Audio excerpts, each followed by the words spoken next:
Okay. I think I've almost got this ready. Okay, there we go. So a couple of things that I had come in today, or since I sent out the meeting, was spectator behavior. Jonathan McKenzie is going to do a video analysis for us, and then we'll do an open forum. So let's start with our, bless you.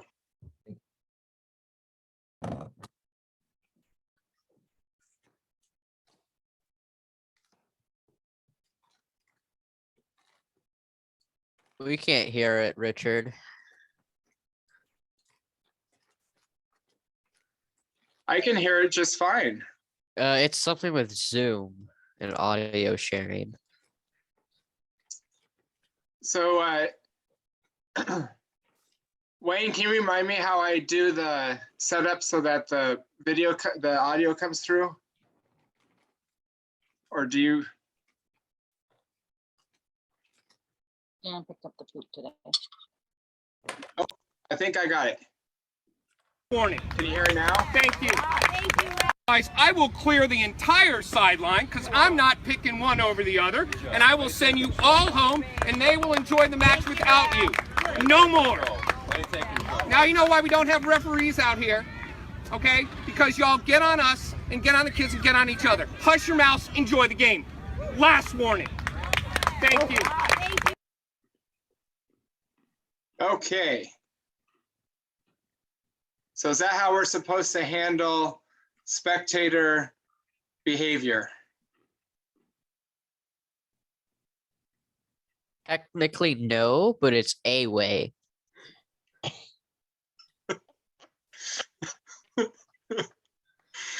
Okay, so I'll give you, you got it half correct. Does anybody have a better way maybe to handle this than how this referee handled it? Coaches. Coaches? So keep going, Ethan. So you just ask the coaches to deal with their parents and spectators as it's their responsibility and they know them the best. Okay. So would if you felt like going over to the sideline, and someone else gets to answer this besides Ethan this time, and doing what this referee just did in the video, what is it that we should say to the coaches?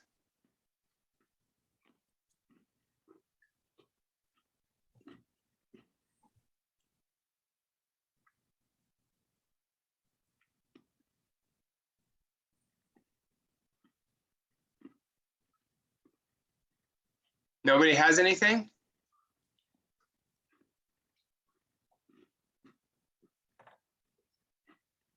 I guess I'll just go ahead here. You can just like respectfully ask the coaches like, hey, your parents are getting riled up. If you could just have them calm down, stop yelling at me. Thank you. Okay. And if they continue their behavior, what's the next step? Coach's card. It's the coach's card at that point. Okay. Does anybody have any other way that they might do it? I'll volunteer. Thank you, Jonathan. Okay. So as for the first conversation that Ethan mentioned, when you go to a coach about spectator behavior, give them a specific person or a group of people. It gives them actionable information to act upon. You don't necessarily have to single anybody out, make it super public. Just go up to the coach, say, hey, coach, this group of spectators or these people their behavior is unacceptable, and I need you to go deal with them. And so say they do go over and deal with them, game resumes, you come back, spectators still the same behavior. Like Ethan mentioned, use the caution, but also make sure that you explain what the caution is for. Say, hey, coach, the spectator behavior is still unacceptable. The spectators are your responsibility per laws of the game, blah, blah, blah. Give them a short explanation, display the yellow card, give them a chance to deal with it again. Okay. And if after showing the yellow card and the coach goes over to the touch, does again address it and or decides not to address it, and the behavior continues, what is the next step that we take?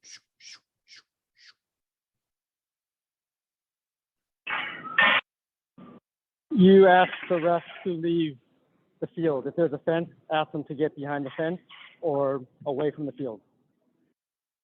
Say that again. You can ask the spectators, the parents, to get outside of the fence if there's a fence area, or just away from the field. Okay. Anybody else have any ideas?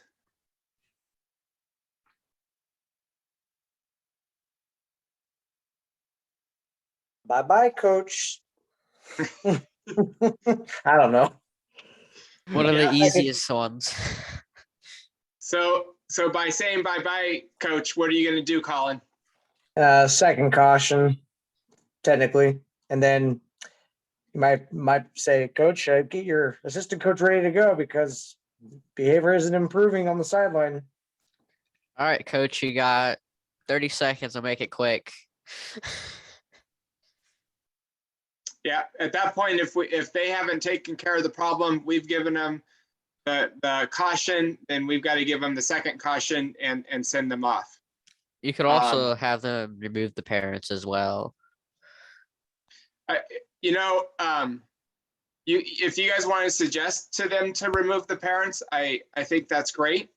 But we as refs don't have authority over the spectators. And so we should not be asking them to leave the field.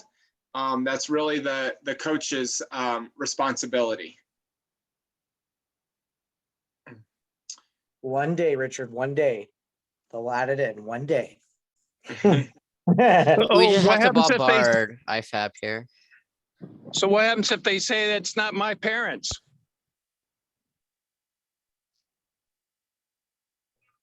I mean, you could just threaten to, hey, if neither of you want to deal with it, we're just going to leave. We'll abandon the game. The referee. Game abandonment is always an option. Yeah. They don't want to take. I had that happen today, and I told both coaches, if the behavior doesn't stop, you both get yellow cards. And then that made their attitude change a little bit. Oh, I like that, Russell. Could you not tell whose spectators they were? I could not, but I didn't want to pick out at one coach and say, your parents are the bad parents. So I went to both coaches. I said, coaches, you have parents who are not behaving in a proper way over there. They need to stop. You need to go over and have a conversation. They were reluctant to do that. I said, coaches, if this behavior continues, you both are getting yellow cards. And that was how I left it. And were you fortunate enough that the coaches took care of it? Yes, they did the famous stand at the touchline and wave and go, no more, parents, no more. And it seemed to work. Hey, sometimes works on coaches as well. Just halfway. Does that help, Mark? It helps. It's good to have a consensus. There were some of us down at Far West Regionals this last week, and I witnessed a couple times of AR2 having issues with the spectators. And in one of the instances, the AR2 said that the parent had to go. And so us as ARs, if we are having problems with our spectators, I think it's really good for us to communicate that to the ref, so then the ref can handle it appropriately. But I really encourage our ARs not to kind of give an ultimatum to our refs, because then we've kind of cornered them and have reduced their options.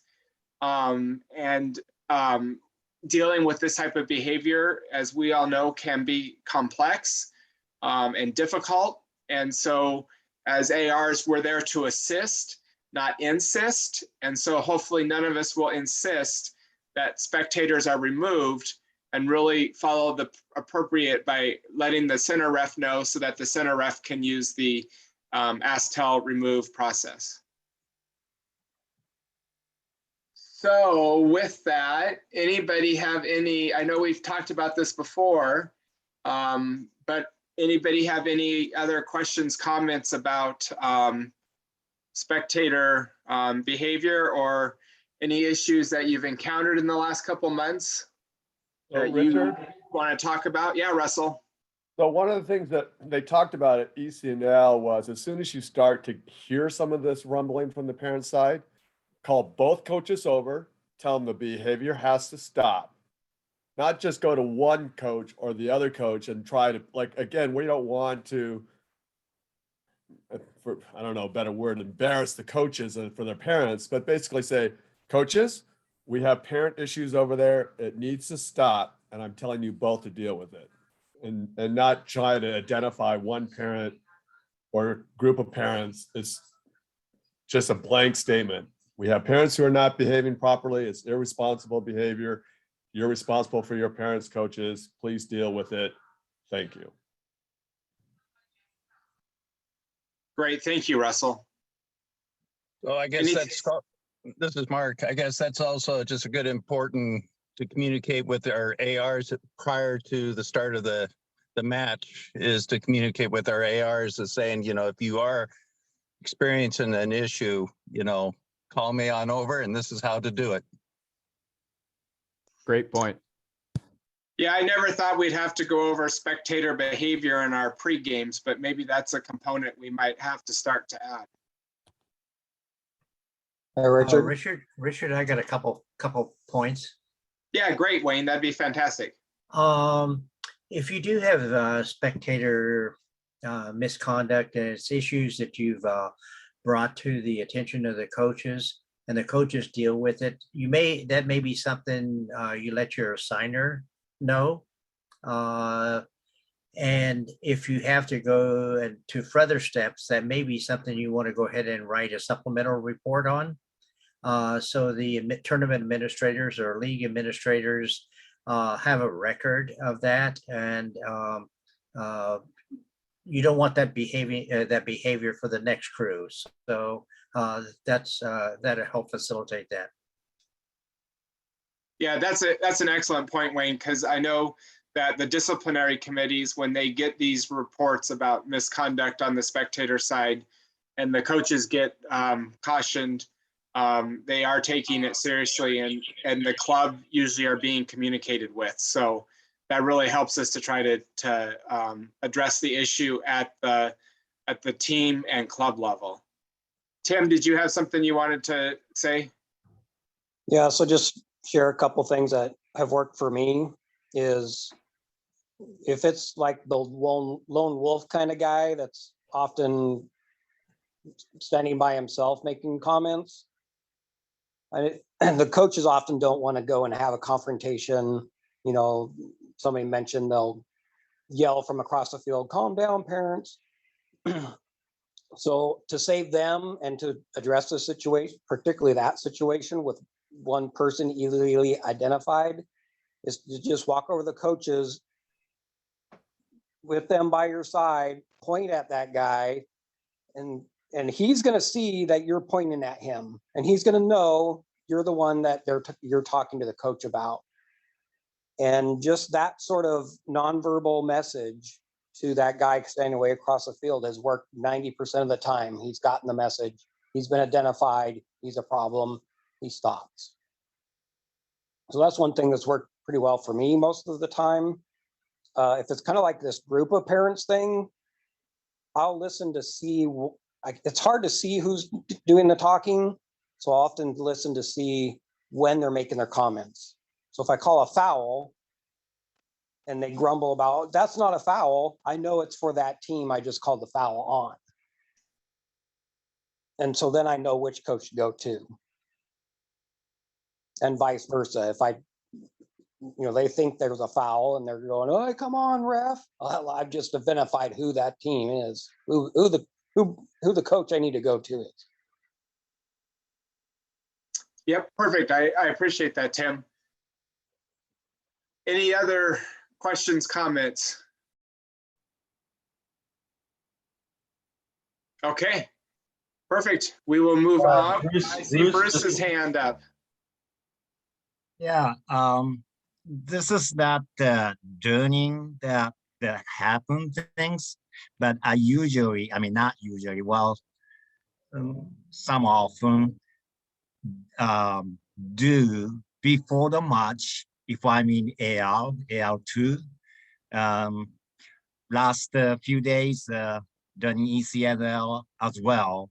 So before the match, I go to the sideline and then chat with the parents and make some joke or something, and then try to be friends or something. And then, hey folks, welcome to Washington and enjoy your daughter's soccer or son's soccer, and please don't yell at me and yell at the referee or something. Make a joke, and then everybody start laughing before the game. Everybody's relaxed, right? So, and then if it's heated up, and some people, I mean, the parents yelling to the referee, hey, that's not foul. And then I look at them and then I just say, hey, okay, but referee's there, so calm down. And then he look at me, and then most of the time he smiled. I mean, sometimes, yes, if it's way heated up, it's out of hand. But most of the time it works. Even if I raise it up and then call the offside, hey, not offside. Okay, you know what? Maybe you're right, but Oh, I hear them. I call it. So I hear them. I'm sorry. You're good. Keep Okay. going, Bruce. So I try to chat with them, and so that way, it's a little bit heated up. They listen to me, and yeah, it did work. Like a few days ago, I didn't know one team had a problem previous game, and when I get there, I cover somebody else, and then Don came to me, and then, hey Bruce, you got right spot. And then what is it? Oh, because this team had a problem with the spectator before, and then okay, so maybe I got wrong game pick, something like that. But I went up there and then make a joke. Hey, where you guys coming from? Oh, that's South Carolina. Oh, really? Okay, welcome to Washington. How do you like it? Something like that. I made a chop, and they laughed. Then after that, during the game, it's something a little bit came up, but it didn't go up because I always say something. Hey, referee's there, and or maybe you might right, but referee's closer than us. We're like what, 50 yards away, so it's too far, something like that. And then there's yeah, you're right, something like that. So try to chat with them, before the match. That's my suggestion. No, I think that's a great suggestion. That's something that we heard at Far West Regionals about, was trying to make it so that you make a personal connection, whether that be with the coaches and or the spectators, so that they realize that it's actually a person that's wearing the referee uniform and not just a object of the referee. So having that, breaking the ice like you do there, Bruce, to say hi to them, ask them where they're from with so many teams from out of the area, really helps to make it so that you become a person in the middle of the field as opposed to just the referee. So that's a great suggestion. Okay, I'm going to turn this over to Jonathan McKenzie. He's going to do some video analysis with us. And so if you want to get this through faster than we did the first part, then you got to participate and answer his questions. So go ahead, Jonathan. Thank you, Richard, and good evening, everybody. It's good to see a few familiar faces and a lot of familiar names. All I ask is that, as it goes along, in terms of the considerations and the objective that I'm going to have us get to, you guys hold your questions until after the conclusion of the video. What I like to do is I like to play it once, let it run all the way through, and then the second playthrough, I will play it, pause it right where about the infraction happens or lack of, and then kind of play it back again, give you a few replays, and then after that, we'll kind of walk through how to get this decision correct during the game. All right. Okay. So let's get the share screen up here. It is this one. Okay. Can everybody see my screen? We're good, Jonathan. Okay, excellent. Let's see. That's the all right. So if you have ever gotten into a kind of situation where a lot's happening, very, very quick moment in the match, oftentimes we kind of just have to get to that split-second decision. We don't get a lot of time to really think about what we're going to do. One, because, sometimes the moment will already have come and gone. And two, for credibility reasons, looking at, getting that decision correct there and in the moment, because that sells your decision. So today we're going to be looking at a clip that will either be, in your opinion, Bro, this shit whack. What? Keep going. Okay. Someone's just not on mute. Okay. All right. So the main objective here is to be able to watch the clip here and use what is called the FIFA consideration. That basically will help you kind of in the moment during your games, help you think about these situations as they happen and arrive to that conclusion at the very last second. All right, let's go ahead and get the clip up here and we'll go ahead and play it.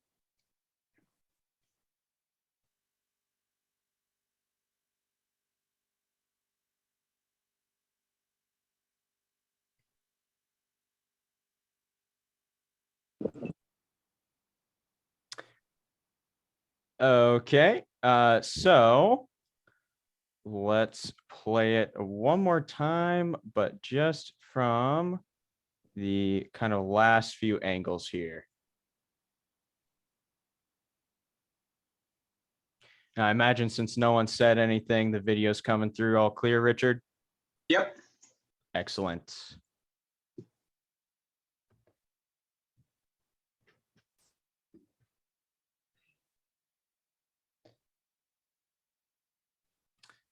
Okay. All right, we're going to go ahead and stop sharing here. Okay, so now that we're past the video, let's get to kind of the meat and potatoes of this, right? I guess we'll do a show of hands because I can kind of already imagine what most of the answers might be. With a show of hands, how many people have a red card? Okay, Ethan's got his hand up. Okay, Tim, I see your hand up. Anybody else have a red card here? Colin, I see your hand. Okay. All right, let's see here. Mark, I see your hand. Excellent. Okay, any one of you that raised your hand for this red card, do you want to walk us through what you guys are thinking about? For me, even though it's what we call like a minor foul, the location on the field, last defender from behind, trips his heel, the guy's gonna go in on goal with a shot, and the fact that it would be actually outside the penalty area, even more would probably warrant a red card because it's there's no penalty kick award, so you can't even say it's a legit attempt to play the ball. So it pretty much meets all the dog show criteria. Okay, excellent. So Ethan, do you concur with Colin that this offense happens outside of the penalty area? I would need to see it again, but it looked like the offender, the person that committed the offense, was right outside the box as he attempted to trick the player there. Okay, let me load. This last part of the video is really nice for that view of things. So we'll go ahead and walk through here, and I'll try and pause it right where the contact happens. Cut away. 1 second, guys. And That's a red card, honestly. Yep. So contact happens right outside the penalty area. So if you guys can still see my screen here, That's a red card. Thank you. Okay. So looking through our FIFA considerations here. So walking through our FIFA considerations here. So let's see here. Anybody want to take a stab at the first question here, labeled number 31? Let's get a better view. And all right, anybody want to take a stab at the distance between the offense and the goal? Colin, we'll go with you since you gave your opinion. If it's right outside the penalty area, then it's probably about 19, 20 yards when the initial contact happens. So pretty close. No, bro, Okay. it's 12 yards. 12 yards. I Googled it. Okay. And so Mark Larson, I saw your hand up earlier. You had a red card. Does the player have control of the ball, and will the player maintain control of that ball? He may have been able to maintain it, but because of the foul hitting him, took him off the ball. Okay. Anybody want to disagree with Mark? Here's your opportunity. We can't disagree Okay. with you, Mark. You said it correctly there. That's right. So one of the important things in these DOGSO considerations is to make sure that you take your snapshot, so your picture, right when that offense happens, because we need to take into account 4 separate things, right? So we need to take into account the number of defenders and their location. We need to take into consideration the distance to goal, the opportunity to play the ball, and to Mark's point, Mark said that without the foul, he is able to maintain control of the ball. So something that I see quite often happen is that we take that snapshot a little bit late, and there's a big touch, and so quite often that DOGSO criteria is taken out because of that opportunity to control the ball towards the goal. So it's important that we take that snapshot earlier. All right. So That's honestly Cheerio water, bro. okay. And so kind of wrapping up here because we want to keep this short and keep you guys off of here for too long.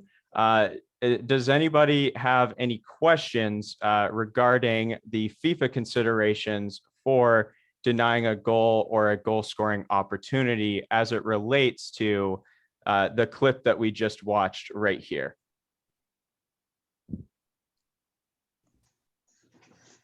About as clear of a dog show as you're ever going to get right there. Just being honest. That's right. Second clear. And I to had follow one up- that a player literally just dived, put their hand in front of the ball right at the goal, blocked it from going in. Yep. And to follow up on Colin's comment that even if it was in the penalty area, it's still a red card because he never attempted to play the ball. I would agree. Was that you, Russell? Yeah. Yep. You about read my mind. I was about to ask you guys, what if this happened inside the penalty area? But to a great point, even if this happened inside, since it is a pushing foul, that is in the laws of the game, that would still be a red card for denying of a goal scoring opportunity. So great point, Russell. And so my last question to you guys, in regards to making this call here, in or outside the penalty area, what are some things that you discuss with your crew prior to the game in order to make sure that we get calls like these correct? As a center, I would discuss with my AR if there are fouls that are close to the penalty area line. If you see that the moment I blow the whistle and where the contact is on the line, which means it's inside the penalty area, sprint to the corner flag that lets me know that it's going to be a penalty kick. If not, if it's outside, take a couple big steps outside the 18 to the left. That lets me know it's outside, because a lot of times we're just looking at the foul. We're not necessarily looking exactly if it's a penalty kick or not. So the AR has that clear line of sight. Sometimes they have that clear line of sight, just depending on if they're blocked by players or not. So if you're unsure, go to your ARs. They're there to help you out. I had a big save with an AR today, so use them. Excellent point, Colin. Yeah, pregame is often what will make or break our games, especially as it concerns key match incidents like these. So making sure that the assistant referees are on the same page as you when it comes to these situations here is very, very important. So I'm glad that it seems like Colin has a plan in place and it went well in regards to that, and you guys executed from what it sounds like perfectly. So good for you and good for your assistant referee. Hey, it wasn't perfect, but that was my fault. So he helped me out. Oh, he bailed you out. Wow, Colin. Excellent. I mean, okay, Perfect. it wasn't a bailout, but he gave me information to help me make a much better decision Oh, okay. than I initially Okay. did. So let's just I say mean, that. you got it right at the end. That's all that matters. Exactly. And that's why you don't restart play until you're absolutely sure about on a KMI. Yep. Excellent. Okay, so I have a question. I have a question, Jonathan. yeah, absolutely. Yeah, this is KD. Regarding your previous statement that if this had occurred in the penalty box and it's still a red card because he chose not to play the ball, why wouldn't the concept of double jeopardy not come into play? Why wouldn't you give him a yellow and the penalty kick? Right. So that is an excellent question. So the concept of double jeopardy is a great concept to grasp. And so in regards to this one, kind of one of your statements in there,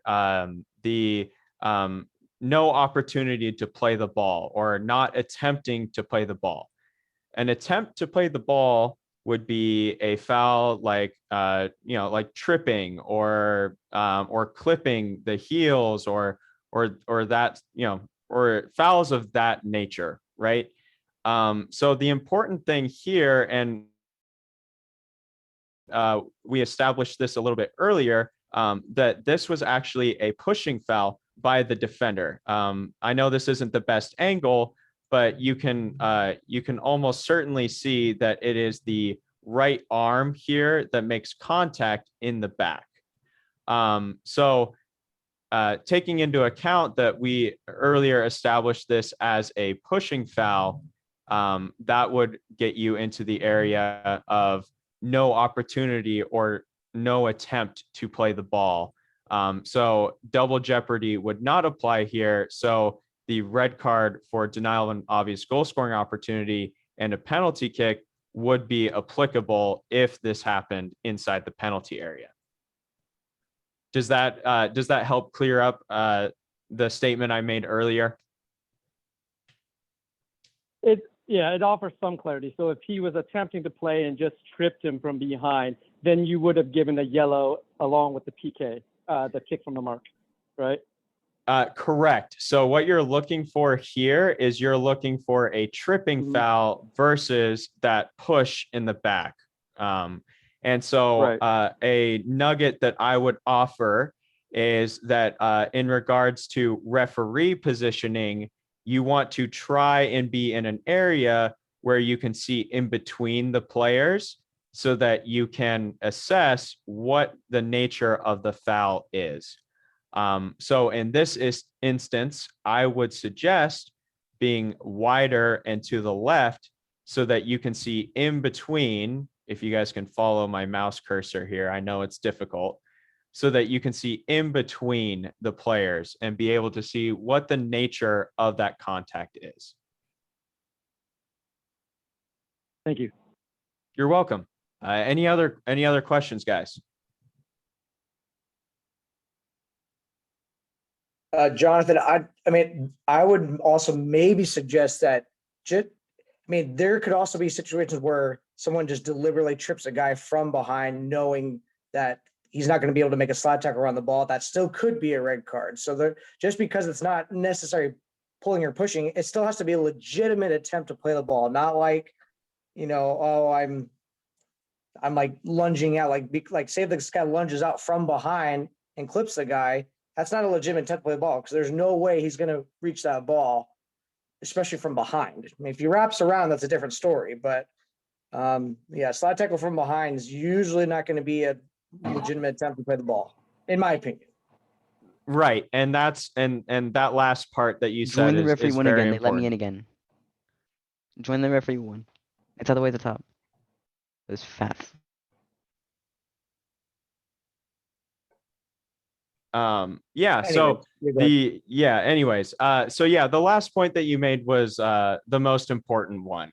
In the opinion of the referee, no sentence on a piece of paper is ever going to apply to every single scenario that you might see in your matches. So at the end of the day, you use the FIFA considerations that you're given, the laws of the game that you're given, and apply your decision-making on the field of play and do the best that you can.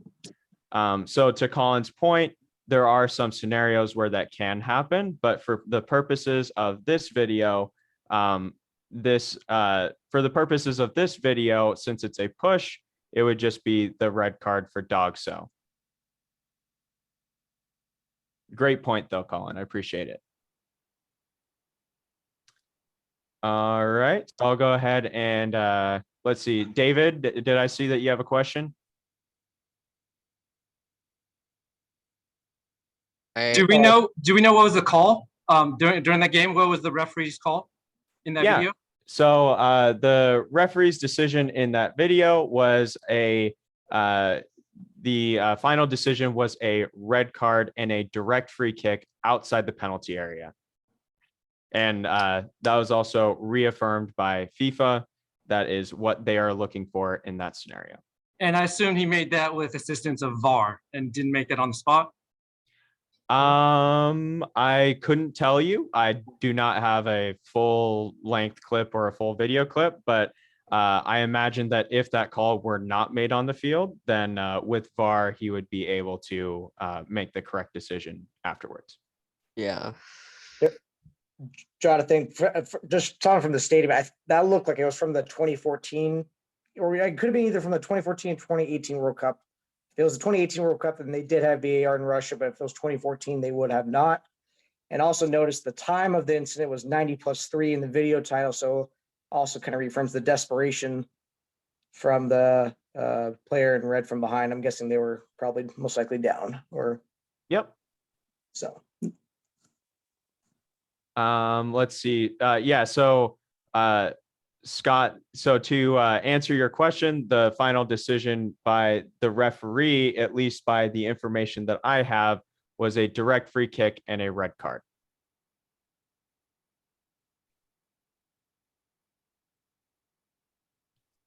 All right. Let's see if I have no further questions. Richard, I will turn it back to you. Great. Thank you, Jonathan, for doing that for us tonight. So we got about 15 minutes left. If anybody has any items they wanted to bring up, ask questions, or talk about, we'd be happy to discuss them.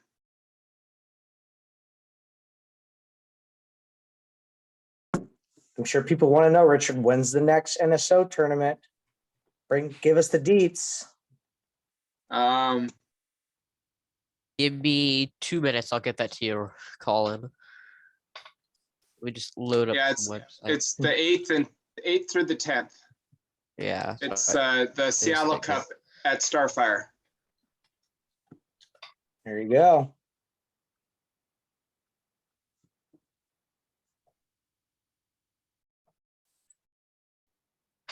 Two weeks. There's your upcoming tournaments.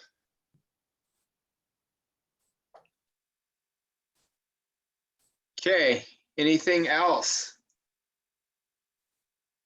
I do want to congratulate Jonathan McKenzie, who's going to Nationals President Cup next week to represent Washington. For those that haven't seen, see if I can. Those are the Washington referees that, and I saw Diego on here, represented us in the finals at Far West Regionals this last weekend. Jonathan had a finals as well. And you'll see Ray Gurkeen, as well as Alex Wolbert. And there's our contingent.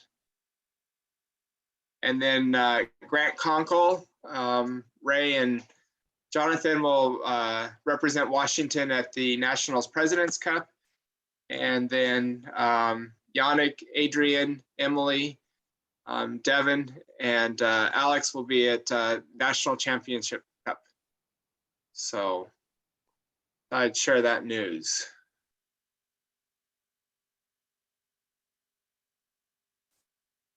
Okay. Richard, plus we have a couple of returnees, don't we? Oh, we do. Thank you, Wayne.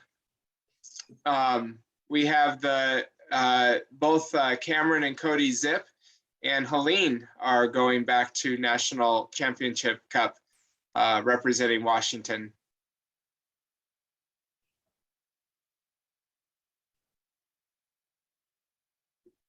Okay. Well, with that, Richard, I got one other little point just for a reminder. Those that need a fitness test, the next fitness test is July 10th in Bellingham.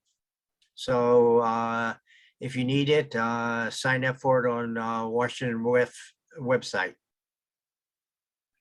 Great, thanks, Wayne. Drive safe. And it doesn't conflict with the Sounders game on the 9th.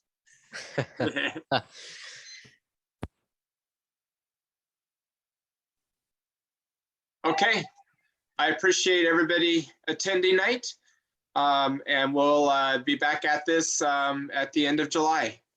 Everyone have a good evening. Thank you, Richard.